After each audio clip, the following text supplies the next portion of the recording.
Nobody builds 5G like Verizon builds 5G, because we're the engineers who built the most reliable network in America. And the more you do with 5G, the more building it right matters.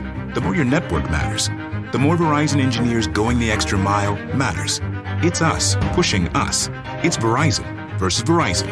5G built right from America's most reliable network. Most reliable based on rankings from RootMetrics second half 2020 U.S. report of 3 mobile networks. Results may vary. Award is not an endorsement. Sugar Ray Leonard, Roberto Duran, Marvelous Marvin Hagler, and Thomas Hearns. Legends, whose four-way rivalry defined one of the greatest eras in boxing history. Relive their decade of dominance in a new Showtime sports documentary, The Kings, a 4-part series now streaming on Showtime. The following is a Hoop Ball presentation.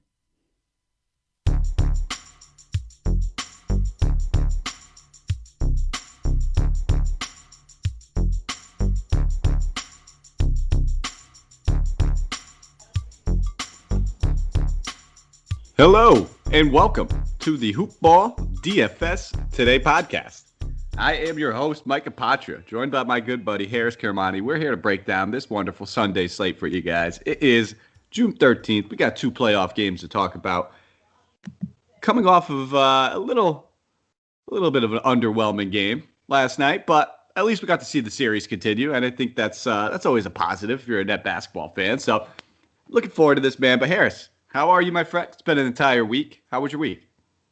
Can't complain. Not so bad. Weather keeps getting nicer. The basketball keeps getting chippier. And the Euros also get going. So there's just a lot of great things to do as far as a sports fan is concerned. So lots to get into, lots to enjoy. It's been a good week. So give me, and random question, of course, but who doesn't like to start off a podcast with a random question? What would you say is the best thing you have eaten, the most delectable thing you've eaten since we last spoke over the last week? What was your favorite food? Maybe it was a place you went or something you made yourself, but what was the best thing you've eaten over the last week? Fair. Actually, it's an interesting question to ask because it's probably something I've been addicted to for the last couple of weeks now. So there's this one Japanese place that's about 20 minutes away from my place where they make, essentially it's a poke bowl, but they go ahead and make it with such fresh ingredients that it's just been absolutely killing me in all the different ways that I can go ahead and customize it. So I've been having it with eel, been having it with some tempura shrimp, some chicken, all the way mixed with tons and tons of different vegetables and sauces. So that bowl, which at least makes me feel like I'm eating something healthy when I'm not doing other stuff. And it's just a great combination of fresh ingredients. And I love myself some Japanese cuisine. So 100% been my best thing. I love it, man. I don't think I can have the stomach for eel. I'm not adventurous. I'm not much of a seafood guy in general. I know it's very bland of me, but there's I'll have shrimp. I'll have, like I'm Italian, half Italian, so I'll have the crab sauce here and there. I'll do some scallops, stuff like that. But the eel is too adventurous for me, man. One day I might find myself trying it, but I don't know. I'm a big Japanese food guy. I love hibachi. When they cook it right in front of you, I'm like a little kid when that happens. I get all excited. They make the onion train and do the steam, and I'm jumping on the table, like stomping, excited, waiting for my sake. Nonetheless, I can go for some good Japanese food, man. I like a good poke bowl in there, but it won't have eel in it for me. I didn't have anything that good. Nothing exciting over here, man. I've had the house to myself, so it has just been continuous fast food for like 5 days straight. Girlfriend's been down in Texas looking at some things for us, so I have been just eating Wendy's, Burger King, Popeyes. I just have a cycle. It's disgusting, and I love it. But let's jump into this. Enough of our hangry food cravings. We have a game to get. Bite into the slate instead. Yeah, we got a game to get to. First game on the docket. But before we do, quick shout out to our presenting sponsor, MyBookie. You guys thought I wasn't going to do that, but no. Just in case we have any new listeners who may have not already used that fantastic promo code on their initial deposit over at MyBookie, head over there. And where you're heading is mybookie.ag. Promo code is HoopBall, HOOPBALL. No, ooh, excuse me. Now, what does that do? That gets you a 50% deposit match on up to $1,000. So you put in $1,000, they will give you $500 for free to play with in any way, shape, or form that you choose to do it, whether you want to head over their fully fledged casino platform or you want to head over there for some MLB or NBA action. Any way, shape, or form you choose to do it, you can do it over at mybookie.ag. Promo code HoopBall. First game. of the day, 3 p.m. Eastern Standard Time game. We have the Brooklyn Nets. We have the Milwaukee Bucks. This game's going to be taking place in Milwaukee for the Nets. Spencer Dinwiddie, get this, out, but they're saying he's a chance he could still come back during this playoff. So keep an eye on Spencer Dinwiddie later in the playoffs. But Jeff Green is questionable, still dealing with the plantar fasciitis. I'd be surprised if he suits up. James Harden has been ruled out. Dante DiVincenzo, Jordan Nwora, both out for the Bucks. This game's coming in at a 229 game total. Brooklyn being favored by 2 points. Both spreads for the day, 2 points, but this one has the higher game total.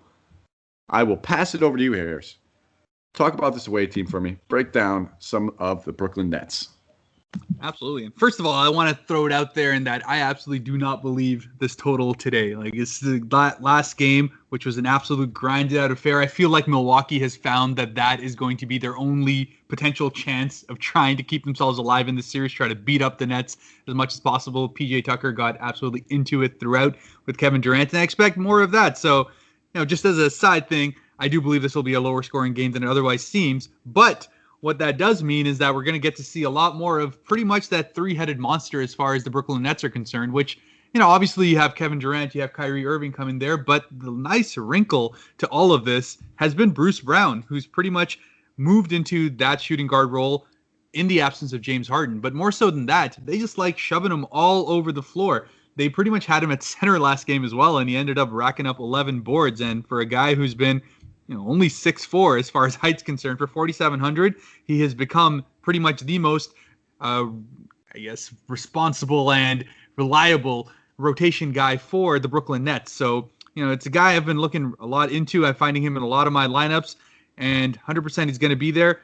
Of course, you can't forget about the Kevin Durant factor of it all, 10,300, which is funny to me because it's actually his salary being depressed from the last game where he dropped 61 DK points. But, you know what you're going to get from Kevin Durant. You ask him if he's going to be back. He asks you if it's a real question. The reality of it is Kevin Durant is going to be the alpha and the omega as far as the offense is concerned. He's been asked to do a lot more defensively as well as things have gone on. He's been racking up stocks consistently all the way through.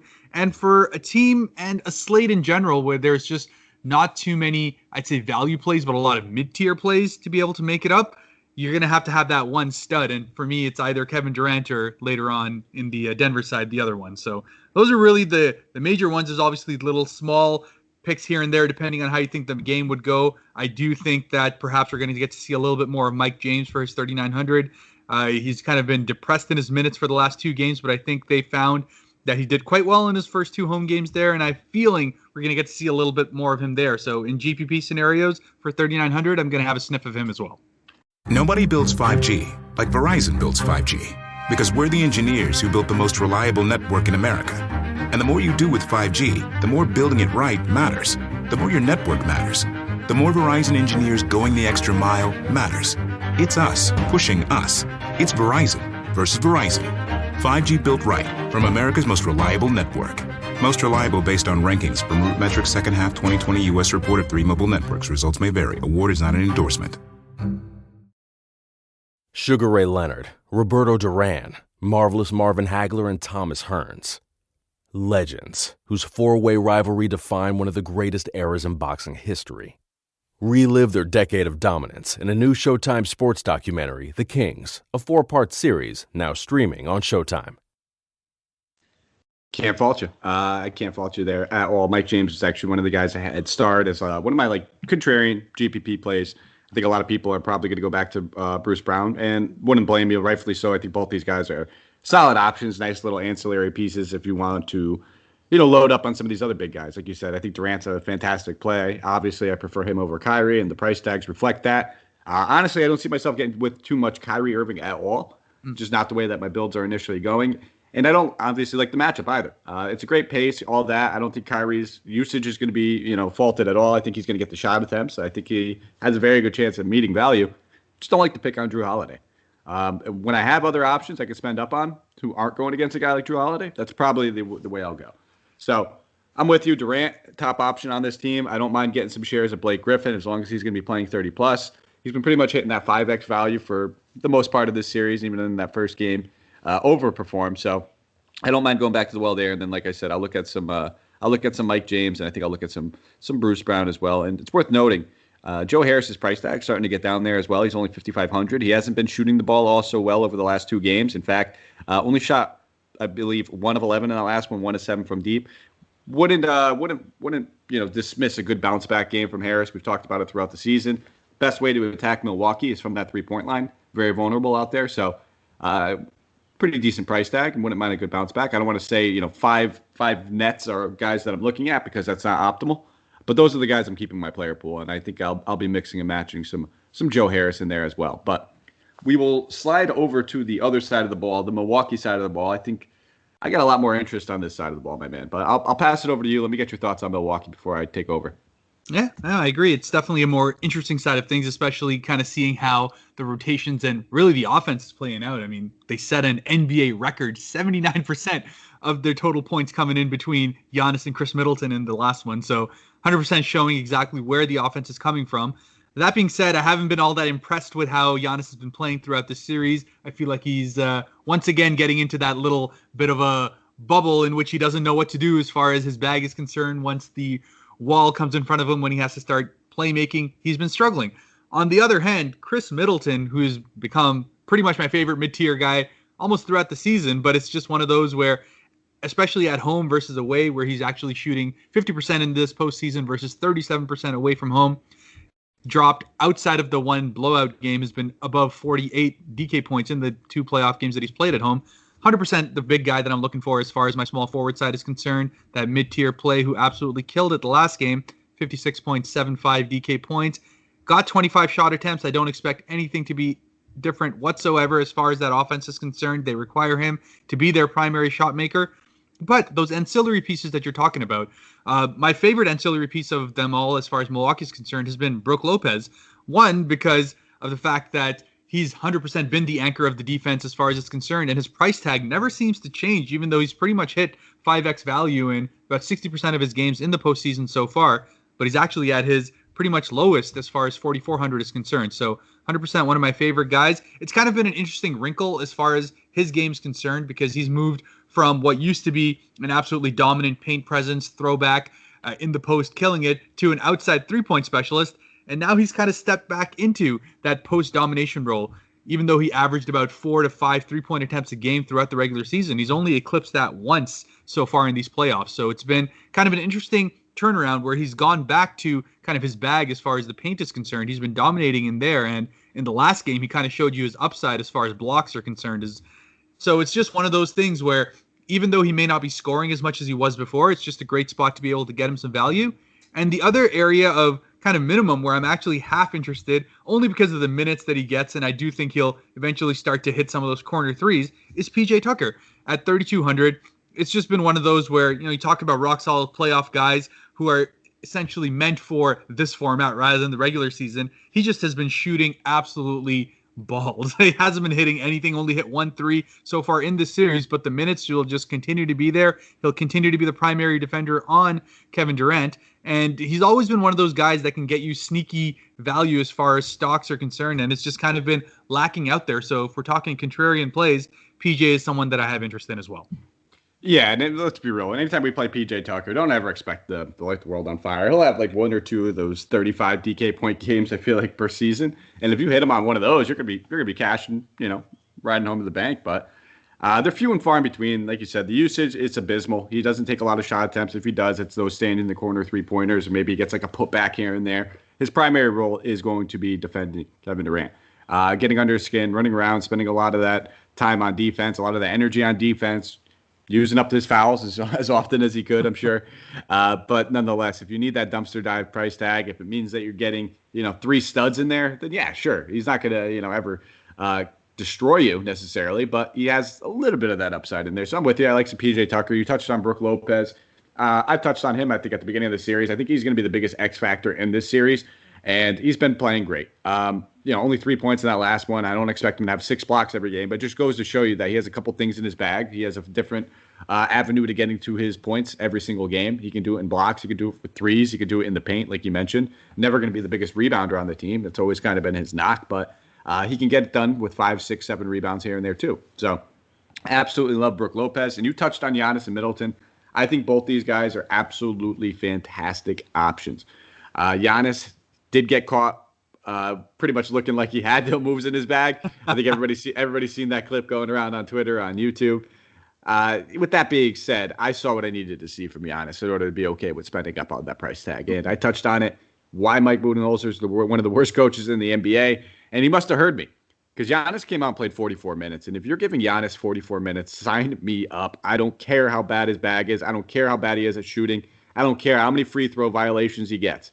If he's playing 44 minutes, this dude averages on the season like 1.5 DK points per minute. The only thing that's ever held Giannis back from getting as many 60 burgers as like guys like Luka and guys like Harden and all these and Jokic is the minutes. He was playing like 33 minutes a game during the regular season. You're giving him an extra 11 minutes. That's an extra quarter of the game for Giannis pretty much. So sign me up. I'm good with that. I don't care. I'll pay it. I'll pay it for Middleton as well. If these guys are going to be playing 40 plus, which it seems like from here on out for the rest of the series, I imagine that they will, especially knowing that, hey, guess what? You played your best guys 40-plus minutes and you won a game. Go figure. Who would have saw that coming?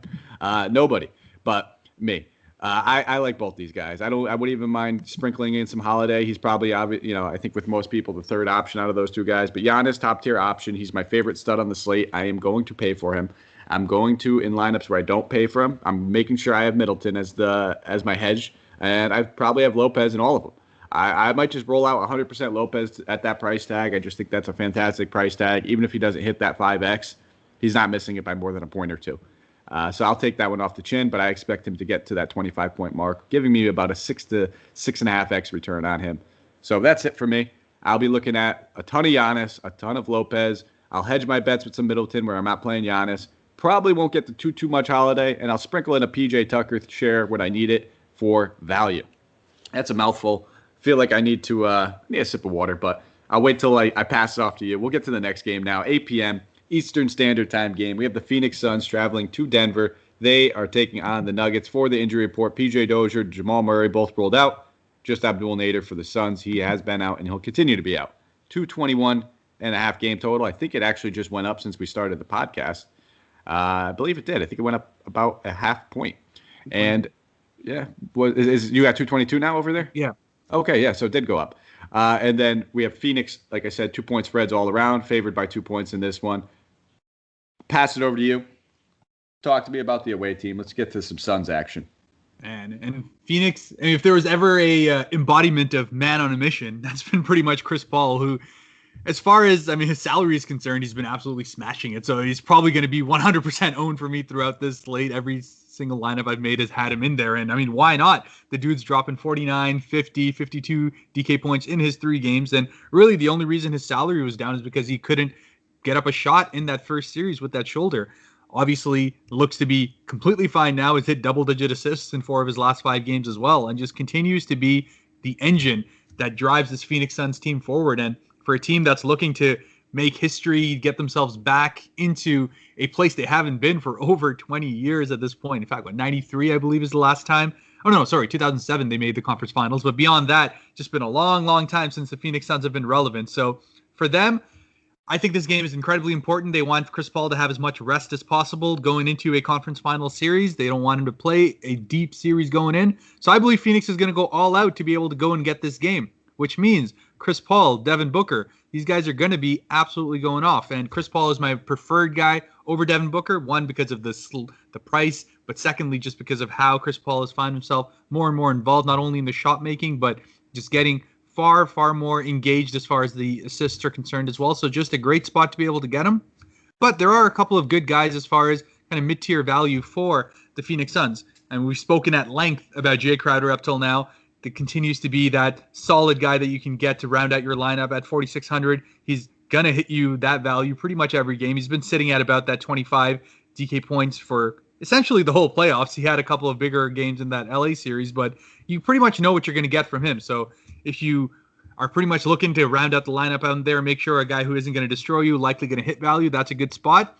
The other spot where I may go a little contrarian now, obviously Mikal Bridges had the game of his life in game 1, hasn't been doing as much since. But again, at 5,200, getting the minutes, his shot attempts continue to be pretty regular at around that kind of 10 to 12 area. So if he can hit 40 to 50% of those ones, which he has been shooting quite well, kind of sprinkled in with those steals that he'll always get you, could be a good spot to be a little bit contrarian. And one spot, though, that I am looking to kind of avoid, as much as I've been hyping up DeAndre Ayton all the way through as far as these playoffs are concerned, I just kind of have this thing about tonight. I feel like Jokic is out there to play for pride, and even though Ayton's been hitting around that 33, 34 points, he doesn't have that massive upside tonight that I feel that otherwise will be there. So probably be the one spot that I end up fading. Might end up biting me, but it just seems like kind of how things have been working out for me.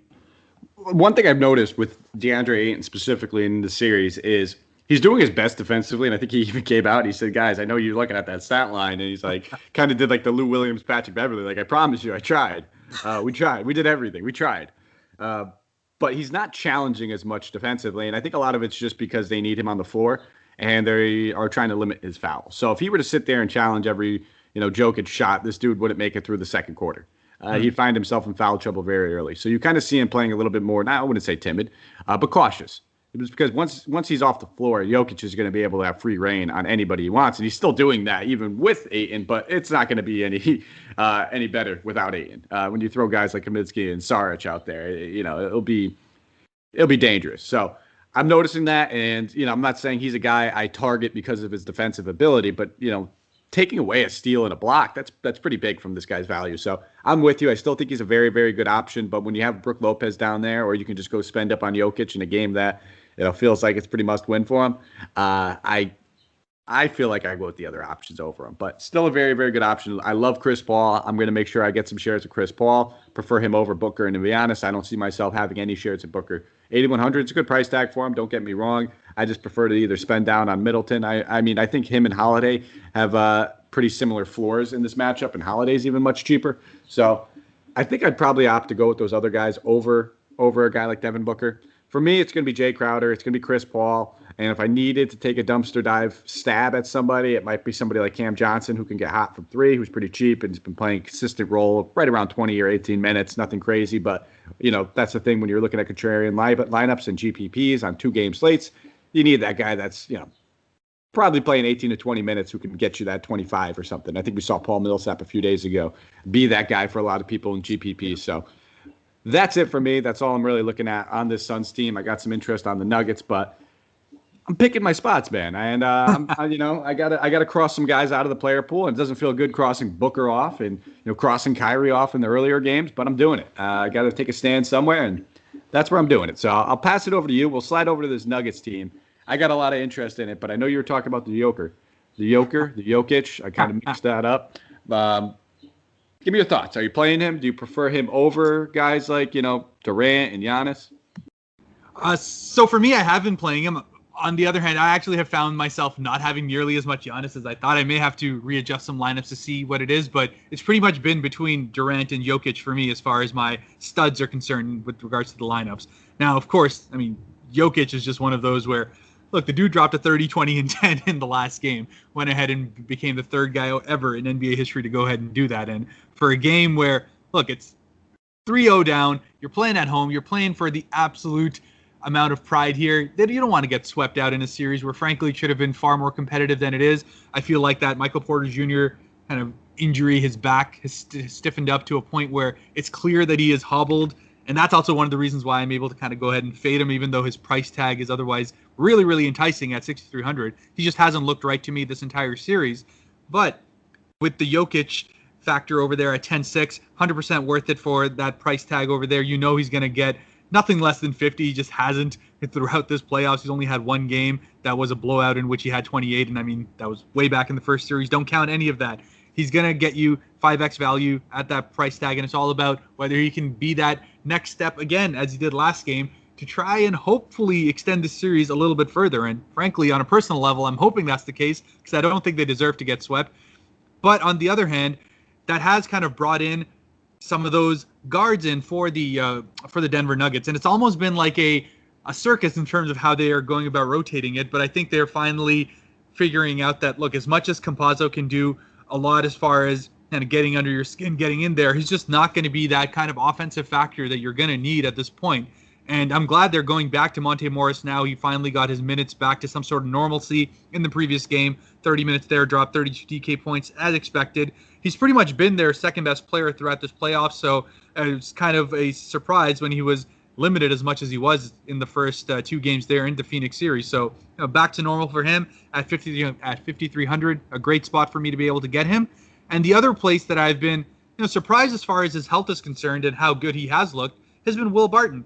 100% had been out for a long period of time there, but really, even in that first game where he only played 16 minutes, his spring looked good. He was able to get himself into the spots that is usually there, and Will Barton's at his best when he's kind of being crazy and innovative as far as the offense is concerned. So got himself up to 28 minutes in the last game, and I expect him to be around that same minute count this game as well, because they're going to need as much offense as possible if MPJ is not doing nearly as much as we expected. Same with Aaron Gordon, who's been kind of a complete and utter no-show in the second series. So it's just one of those where Aaron Gordon at 4,900, he should be a great value. He should be hitting his value consistently at that. The minutes are there, the shot attempts are there, but he just hasn't been able to get it going. Will this be the game he finally does it?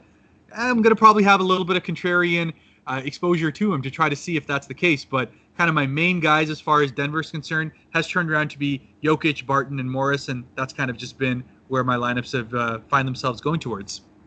I can't fault you there, man. You basically said exactly what I was going to touch on, and the players I was going to touch on. I got a ton of interest in Jokic, got a ton of interest in Barton, and I got some minute interest in Monte Morris. Those are the 3 guys I'm really looking at on this team. And I guess if I needed a dumpster dive guy on this team, it would be someone like, I don't want to call him a dumpster dive, but Campazzo is a good GPP pivot, very similar to that Mike James thing. People kind of box score chase, and they see Monte Morris getting the minutes, and Campazzo not getting the minutes, and that very well could be the way it goes forward. I wouldn't doubt it. I think that they played a little bit better with that rotation, especially with Barton coming in there, playing a little bit of the 2 as well, and some of the 3 allows Morris to kind of play primarily that point guard instead of play off guard shooting guard as well, off ball shooting guard, excuse me.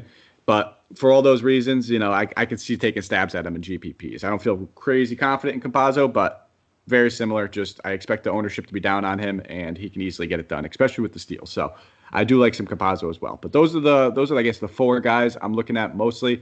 Probably won't be taking too many stabs at Michael Porter Jr. or Aaron Gordon. Aaron Gordon, you touched on it. Looks terrible, man. Just doesn't look like he's comfortable. He just looks like he's playing out of position. Very similar to when he first started playing with the Magic, and they're like, hey, yeah, we got this guy named Jonathan Isaac. We need you to play small forward. And he just wasn't comfortable. Yeah. He's playing very out of position, and you could tell. So I won't be going to that anytime soon. Michael Porter Jr., you could get shares of. We know that this dude's lightning in a bottle, and he could be a walking 35 to 40 point type guy. And at that price tag of 6,300, that's just too cheap. With all that being said, you could tell that he's laboring through some of this back pain right now. It's very evident when you're watching his play. I think it was like 2 games ago. You could tell he just didn't look right. Looked a little off. Looked a little bit better in that last one, but still. You're not paying a premium for an injured guy. That's the difference. You're getting the discount because he's hurt and he's playing bad. So he could have a great game, and I'm not gonna cross him off my player pool just yet. But that's pretty much it, man. That rides us home. That brings us home. That's both games. That's our players. So we're gonna go through our player tier now. Touch on some of our favorite guys based on the tiers. I'll let you start. I'll let you get the expensive guy. Who are you going with? Yeah, and similar to what I was speaking about earlier, it's just kind of between those 2 guys for me, and I'm going to go ahead and pip my hat towards Nikola Jokic just because it's just in one of those scenarios where the Brooklyn Nets, where I would otherwise go with Durant, are not in as much of the kind of hole that the Denver Nuggets are in. They absolutely need everything that they can get from Nikola Jokic. Obviously, just got his MVP there. It's just a lot of pride to be able to play for. I don't believe they should get swept. 78 DK points in the last game, 30-20-10. Obviously may not hit those same kind of heights there, but I don't expect him to just go away riding into this horizon quietly. I expect a big game out of him. Absolutely. I'm right there with you. I think I touched on it. I absolutely love Jokic. Anytime you get a superstar MVP type guy like that in a must-win game, you got to expect he's going to play 40-plus and leave it all out on the court. So that's probably how I'm starting a lot of my lineups. I'm just going to find a way to get Jokic and Giannis and then spend down in other spots. But, yeah, I'm rolling Giannis. I touched on it, played 44 minutes in the last one. Anytime Giannis is playing 40-plus, he just feels like he's a must-play for me. So hopefully he gets those minutes again. I assume that he will. And I will have a ton of Giannis. So mid-tier, I think I already know who you're going with. Probably my guy's counterpart, but I'll let you say it anyway. Well, see, I would have otherwise said Chris Paul and made it easy, but I just have to stick with my Chris Middleton pick all the way through. He's just showing up in pretty much every single one of my lineups, and just a perfect spot for him, a perfect price for him, and a small forward spot, which if I'm not going with the Kevin Durant one, he's kind of pretty much been the automatic fill-in with regards to that. So just so much upside for his price tag. As we said, so much better at home as well compared to away. He's had his 2 monster games so far in the playoffs there as well. And if they're going to go ahead and have any chance in this series, they absolutely have to take this game. I expect it to be very similar to how the last game was. Physical, gritty, grindy, grimy all the way through. Won't be as high scoring as the total suggests, in my opinion. And that's going to come at the base of Giannis and Chris Middleton having to do the bulk of the offense. So go with Chris Middleton as my mid-tier guy. Can't fault you, and I'll go to the other spot. I'll go Chris Paul. It made my life easy. I knew if you picked one of those guys, I would just take the other. Not much needs to be said. Chris Paul is pretty much averaging almost 50 DK points in the series. Far too underpriced. You imagine they just want to put the stamp of approval, get out of here pretty early. The one caveat is I don't think the Nuggets pack it in if it ends up being like a 20-point game in the third quarter regardless, but that might hurt Chris Paul. Somebody that was playing through injury coming into the series, probably still playing through it slightly, although he's playing phenomenal. That part of me still thinks that Chris Paul is always playing through an injury. But we'll go through the value tier now. Anything under 5K, give you first crack. I have an idea of where you're going to go with this, but let me see if I'm right. I'll let you say it. Well, much like he likes to throw a cigarette away every time he hits a 3, I think you've got it right on the money there. Brook Lopez, 100% is my main guy as far as the value tier is concerned. Obviously, as the slates go on, as the playoffs get further, it just gets more and more shrinked as far as the value side is concerned. But Brook Lopez continues to be an absolute anchor as far as his price is concerned. I don't know why he just keeps sitting in that mid-4, always either gets to it above it or right below it, but he kind of just sits in that 5X value consistently. So if you're looking for that guy who's just going to be smash chalk essentially at that price, Brook Lopez is about as far as you want to go. Alrighty, can't fault you there. He was definitely the guy that I had as well. But we'll go to under 5K. So I can't say Will Barton. So we'll go Jay Crowder at 4,600. Again, just consistency, just a lot like Brook Lopez, a guy that's priced appropriately, but has been paying off that price tag pretty much on a nightly basis. And if he doesn't, he's never off by too far. He's maybe a point or two away from it. And we know he still has some 30 to 35 point upside in there as well, baked in. So I'm going to go with some Jay Crowder right there. So that is our value tiers. That brings us home. That takes us there. So thank you guys for listening. If you have a moment and you'd like to follow us on Twitter, you know where to find me at Mike Apatra, MikeApoTria. Harris, let the good people know where they can find you. Absolutely. You can find me on Twitter at HAK_Devil, DEVIL. Don't hate on the name. It's been my gamer tag for like 20 years now, but you can go ahead and find me on there. Always coming up with big tweets, big picks on there. So definitely don't hesitate to reach out if you have any questions about anything basketball related. Well, now that you said it's your gamer tag, I joked with Matt last night. He dropped his DK username, and I was like, "All right, buddy, expect the challenge invites to start coming through your inbox," because I made that mistake and it happened, man. I'm expecting you to start to get some challenges on Xbox, and now I'm going to ask you, what games do you play? I mean, throughout this lockdown, it's pretty much been a lot of Warzone. It's just kind of been our go-to as far as the friend circle is concerned.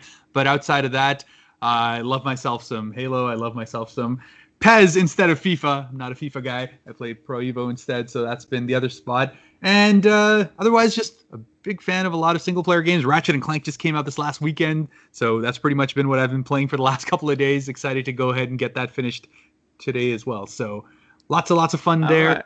Yeah, get on. I like it, man. I like it. I mean, you just said a couple of games that I keep in my arsenal, and now I'm asking myself, why haven't we played yet? So maybe we have to look into that. Maybe some point today or some point this week coming up, we might have to jump on a game because funny you said Halo. I downloaded that not too long ago. I used to play 2 and 3. I'm gonna throw back near nerd years here when I was a kid, 18, 17. I was actually a professional gamer before it was cool, man. Okay. Before these guys started getting paid millions of dollars, you know, me and a couple kids from my town, we were pretty good. We won MLG tournaments a couple times. We won Nintendo Wiis. That was first prize for winning the biggest tournament in video games. When I was 18 years old, it was a gift card to Toys R Us and a Nintendo Wii. And now these kids are just retiring when they win and build a house in Fortnite. And I missed the boat on that one, but that's okay.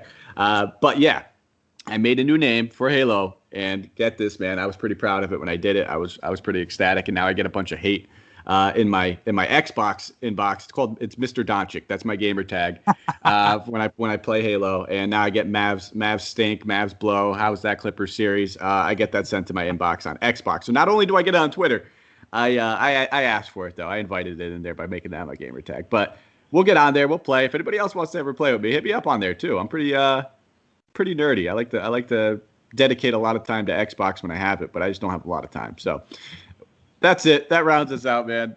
Good talk. Good show. Really looking forward to this slate. Really looking forward to maybe challenging some listeners in some Xbox too, or some. I don't have PlayStation. I don't computer game. I'm an old man when it comes to that kind of stuff. Kids would run circles around me, and they still do. But anything else you want to leave us with before we get out of here? I don't know. Outside of waiting for the rest of the playoffs to start today at 3, I'll be going to watch the England-Croatia game right now, which is about nearing halftime at the moment. So for those who are into Euros, lots of good games to happen today. So don't miss out on that. It's just been a good time for sports. I'm excited. Absolutely. I'm right there with you, buddy. Thank you guys for listening. Everybody, enjoy your Sunday. We'll catch you tomorrow. I'll be on again. You'll catch me in the morning on your way to work, on your commute. Thank you, guys. Let's go out there. Let's crush some GPPs and take down some money.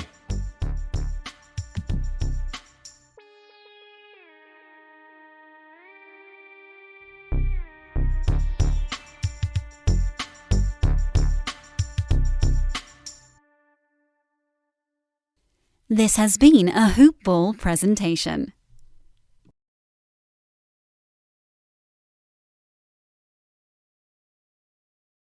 Nobody builds 5G like Verizon builds 5G, because we're the engineers who built the most reliable network in America. And the more you do with 5G, the more building it right matters. The more your network matters. The more Verizon engineers going the extra mile matters.